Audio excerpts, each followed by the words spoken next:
Salut Alain. Salut Marc-Claude. Bon, alors c'était ça la grosse annonce qui avait déjà été faite finalement. Donc pas de référendum si jamais le PQ vient au pouvoir avant le départ de Donald Trump.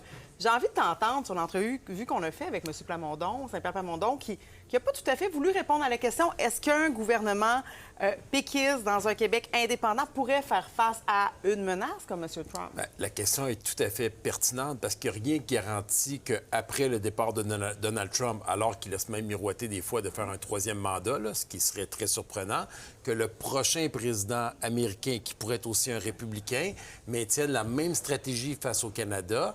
Est-ce que le Québec sera en meilleure position en étant souverain ou à l'intérieur du Canada? Et si il était en meilleure position en étant souverain, pourquoi Paul Saint-Pierre Plamondon, aujourd'hui, alors qu'il nous dit qu'on est dans une situation d'incertitude, qu'on n'est pas nécessairement prêt à parler de cela, pourquoi il laisse le Canada toute la place à Mark Carney pour négocier, alors que lui-même, dans l'entrevue, disait que nous n'avons pas les pouvoirs, on ne peut pas négocier. Oui, mais si c'est le cas, convainc les Québécois et Québécoises qu'on serait dans une meilleure position en étant souverain. Et oui, commençons le processus tout de suite de discussion, de consultation avec la population. C'était quoi, selon toi, l'objectif de M. Saint-Pierre Plamondon, de reprendre le contrôle du message, qu'on débatte, qu'on parle du PQ sur la place publique aujourd'hui? Oui, en termes stratégiques de communication, je suis obligé de te dire que c'était un succès pour lui. Là. Moi, hier, là, ce matin, je ne devais pas avoir grand-chose à mon agenda. Je m'étais couché tranquillement en me disant, bon, ça va être tranquille. Mais non, j'ai vu son message sur les réseaux sociaux.